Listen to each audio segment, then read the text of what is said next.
Salam sejahtera semua.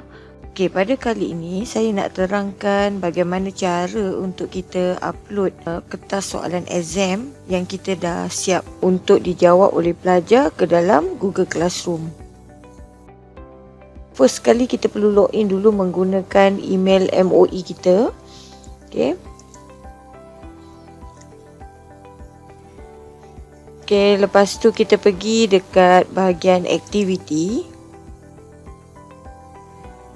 Kemudian kita pilih Google Classroom.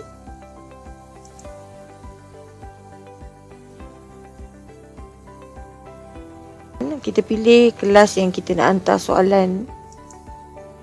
Saya pilih kelas 5 ASK ni untuk saya hantar soalan exam. Okey, jadinya sebelum tu kita kena check dulu. Kita kena pastikan semua pelajar kita cukup. Macam saya kelas 5 ASK ni 27 orang. Jadi saya kena pastikan pelajar-pelajar saya memang dah cukup 27 orang. So kita bolehlah terus menghantar soalan.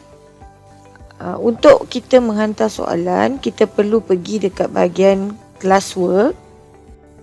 Okey, setelah kita dah masuk dekat bahagian classwork ni, kita tekan button create.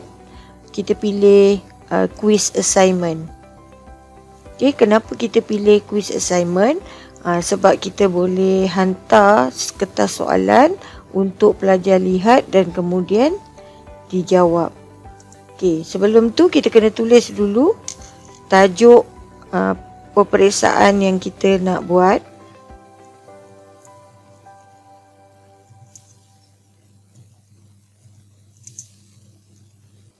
Sebaiknya kita tulis mata pelajaran dan juga tingkatan berapa.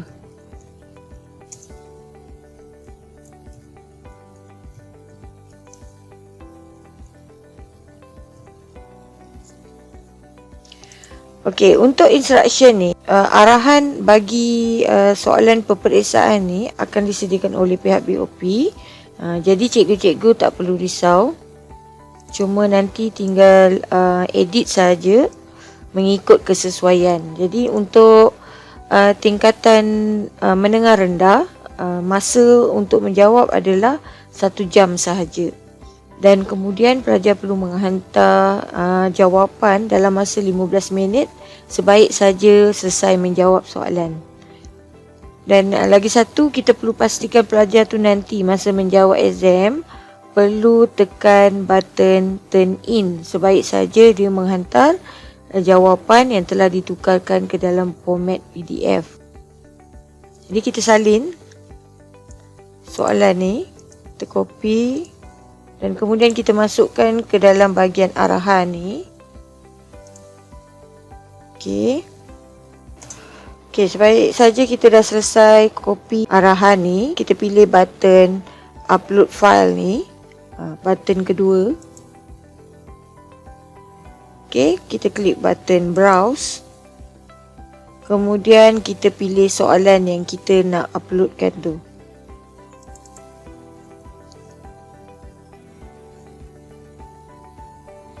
Okey. Kalau kita tengok kat sini ada satu ni, kat sini dia tulis blank quiz ni, kita tutup. Sebab kita cuma nak hantar soalan peperiksaan dalam bentuk PDF ni saja. Kemudian satu lagi, kita kena pastikan dekat bahagian ni kita kena setting make a copy for each student. Okey, kenapa kita kena buat make a copy for each student?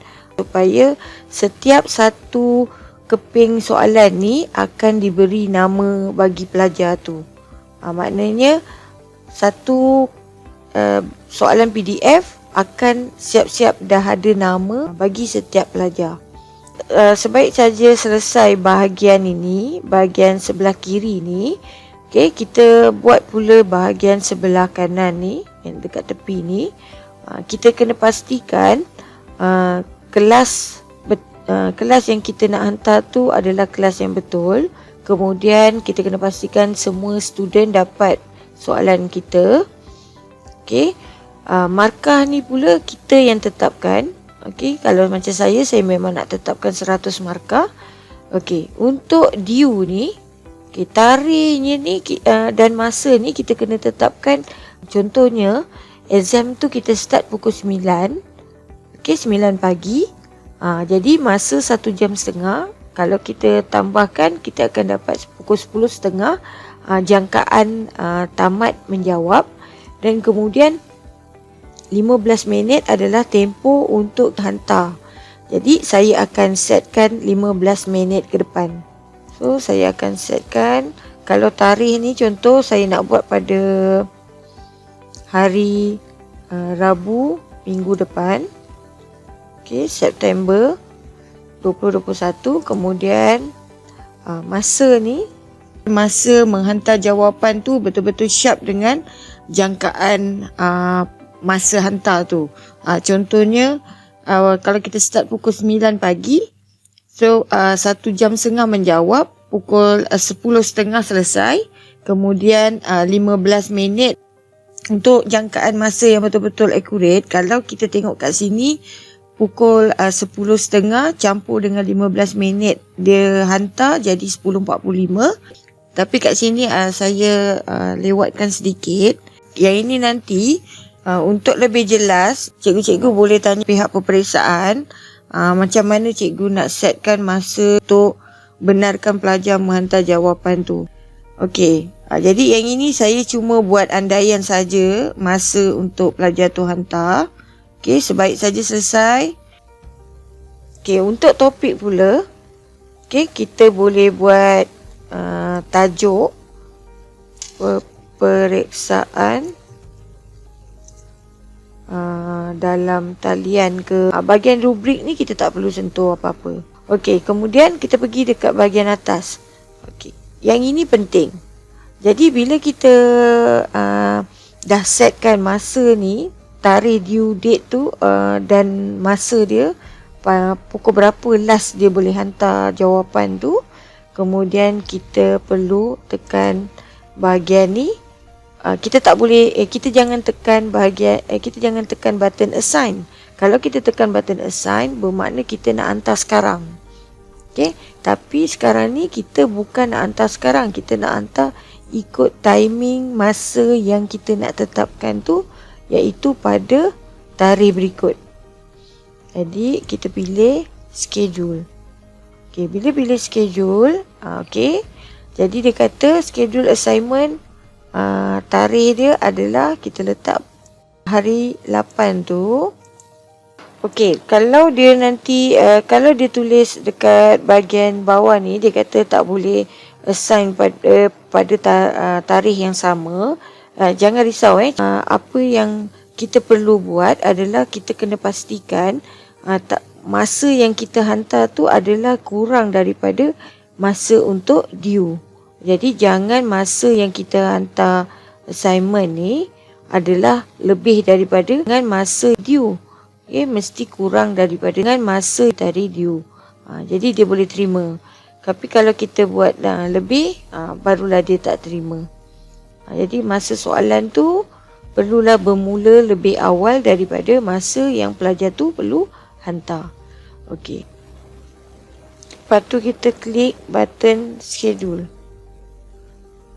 Okey, kalau kita nak check, sebab nanti bila dekat bahagian classwork ni, dia tak akan nampak lagi tau.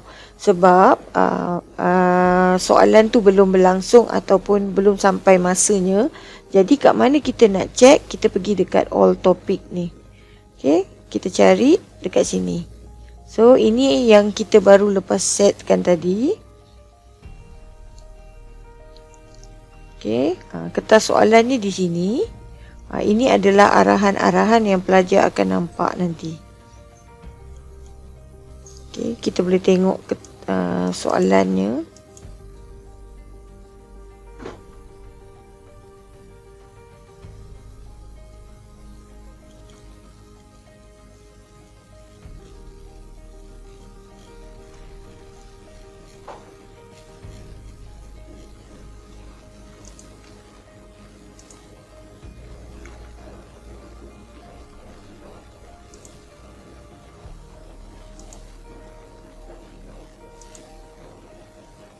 Okey, Kalaulah contoh kita nak edit, kita tersalah tarikh ataupun kita tersalah masa yang kita nak setkan, sama ada dari segi due date atau due date tarikh, kita kena suruh pelajar tu hantar, kita tersilap tarikh dan masa untuk pelajar tu hantar, dan juga tarikh bermulanya kertas soalan tu, kita boleh edit dekat button 3 titik kat sini. Okey, kita klik button edit. Okey, bila kita klik button edit, kat sini kita boleh set. Okey, sama ada kita nak tukar ayat arahan ke. Okey, kita boleh tengok kat sini, kalau dia terabur kita boleh betulkan. Okey, untuk kita betulkan tarikh masa hantar dan tarikh masa jawab masih sama dekat tempat yang sama. Kat sini masa untuk kita betulkan due date, pukul berapa dan tarikhnya. Okey. Lepas kita dah pastikan semua arahan dan setting tu betul, tak ada kesilapan, kita klik semula schedule. Okey, satu lagi, kita bila kita dah buat soalan ni, okey, saya ada satu contoh yang saya dah buat dengan pelajar-pelajar sebelum ni sebagai contoh sahaja. Kat sini saya ada contoh untuk saya tunjukkan bagaimana paparan yang kita akan lihat. Sebaik saja kita dah hantar nanti pada masa hari kejadian, sebab kalau saya nak tunjukkan yang baru sebentar tadi saya buatkan, yang itu kita tak boleh tengok lagi. Okey, kita cuma boleh tengok dekat sini saja. Jadi kalau kita nak tengok yang pelajar dah jawab ataupun pada masa kejadian, kita boleh tengok contoh di sini. Okey. Ini adalah paparan yang akan dilihat oleh semua pelajar.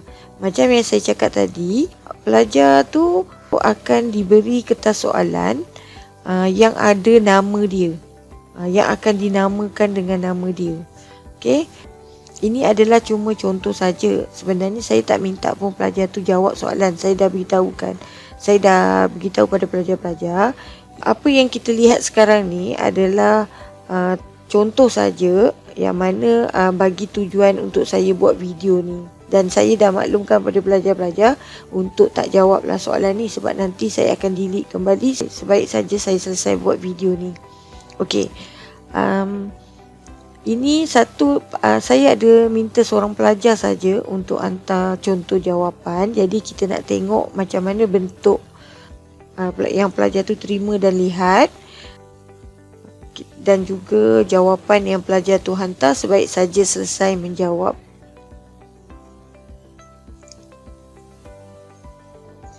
Okey, kalau kita tengok kat sini, soalan berbentuk PDF yang saya dah hantar, dekat sini dia dah siap dengan nama pelajar tu di hadapan, dan kemudian disusuli dengan nama kertas peperiksaan tu. Okey, kat bahagian yang kedua ni, dekat bahagian PDF yang kedua ni adalah jawapan pelajar tu. Okey, ini contoh yang kita akan lihat sebaik saja pelajar tu hantar jawapan dia, iaitu apabila kita buat make a copy untuk setiap pelajar, dia akan renamekan dengan nama pelajar tu, soalan tu, kertas soalan tu, dan kemudian jawapan pelajar.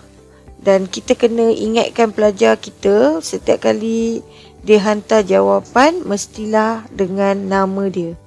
Tak perlu tulis subjek apa, sebab nanti folder yang kita akan dapat lihat tu nanti adalah dalam satu folder bagi subjek tu. Jadi pelajar tu cuma perlu hantar dengan nama dia saja bagi PDF yang dia hantar tu. Pelajar tu hanya perlu menghantar kertas jawapan yang dah dikonvertkan dengan PDF dengan nama pelajar tu, dan pastikan juga pelajar tu dah siap-siap tulis nama dan kelas dekat kertas jawapan. Okey. Jadi sekiranya pelajar tu terlupa nak renamekan dia punya PDF tu, at least kita boleh tahu siapa pemilik PDF ni. Sebab nanti bila kita dapat dalam satu folder, ada ramai pelajar, jadi kita tak tahu siapa punya. Itu satu masalah pula bila kita nak menanda. Okey, itu saja penerangan dari saya tentang cara untuk kita upload soalan exam dalam Google Classroom. Okey, Assalamualaikum dan selamat sejahtera.